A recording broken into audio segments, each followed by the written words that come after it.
Alors moi, je suis parti de zéro, peut-être même sous zéro.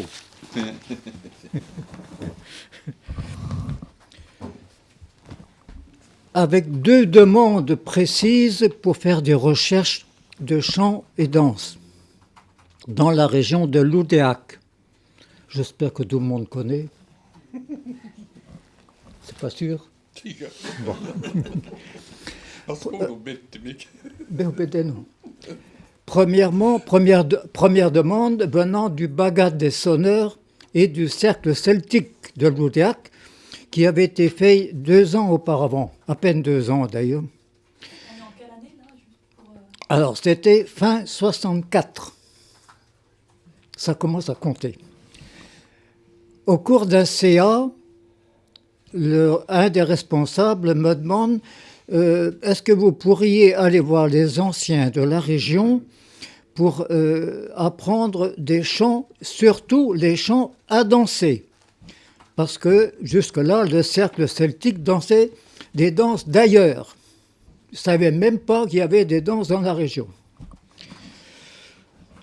Je n'avais pas dit oui à cette demande, mais en fin de réunion, l'un des responsables me dit Monsieur Lebrise, Marc Lebrise, va vous donner un coup de main.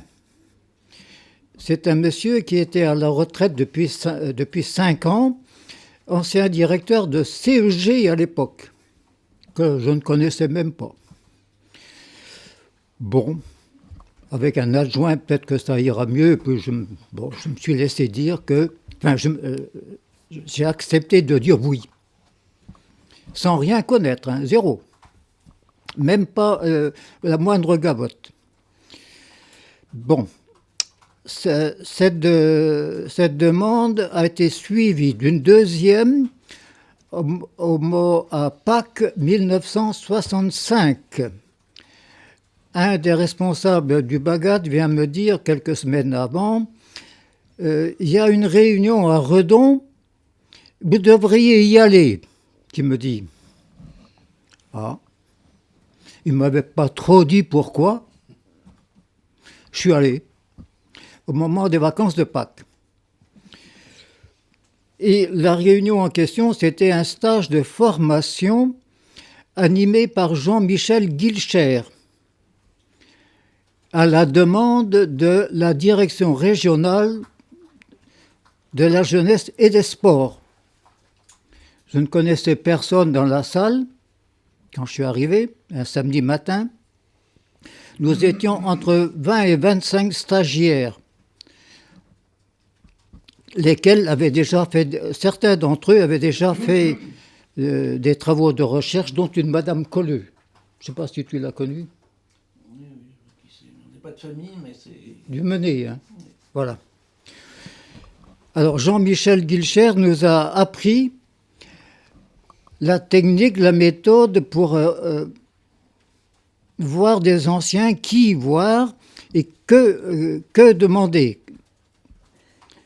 Et il avait dit, enfin, il n'avait pas dit qu'il serait bon de travailler avec un magnétophone. C'était pas encore arrivé sur le tapis. Ce qu'il fallait rechercher en priorité, c'était les chants, mais même plus prioritaire encore, les danses, parce que M. Guilcher, c'était plutôt les danses. Bon, je suis resté 3 jours, le samedi, le dimanche et le lundi de Pentecôte, et il y a eu un 4e jour, mais je ne pouvais pas rester. Mais il paraît que le 4e jour, les autres sont allés sur le terrain. Voilà mes déclencheurs, si on peut dire. Voilà. Alors, ceux qui l'ont voulu ont eu une attestation de stage que j'ai ici, si ça peut vous intéresser. Bien sûr. Voilà. je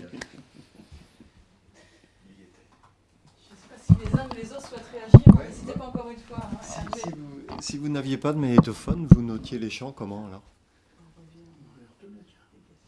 J'ai su après que M. de Brise était musicologue.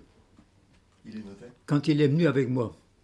En retour de chez quelqu'un, je le voyais dans ma voiture, qui mettait quelques notes comme ça pour se rappeler, pour le noter après. Voilà. Mais moi, j'ai rien noté hein, en musique. Moi, j'avais comme rôle de noter les paroles et de mettre le magnétophone en route. Donc tu avais un, là. Oui, mais le magnétophone est venu après. D'accord. Combien de temps après? 2 ans, 3 ans? Non, non, non, non. C'est le Baga de Loudia qui a payé le magnétophone 120 000 francs de l'époque. 1200 francs, nouveau.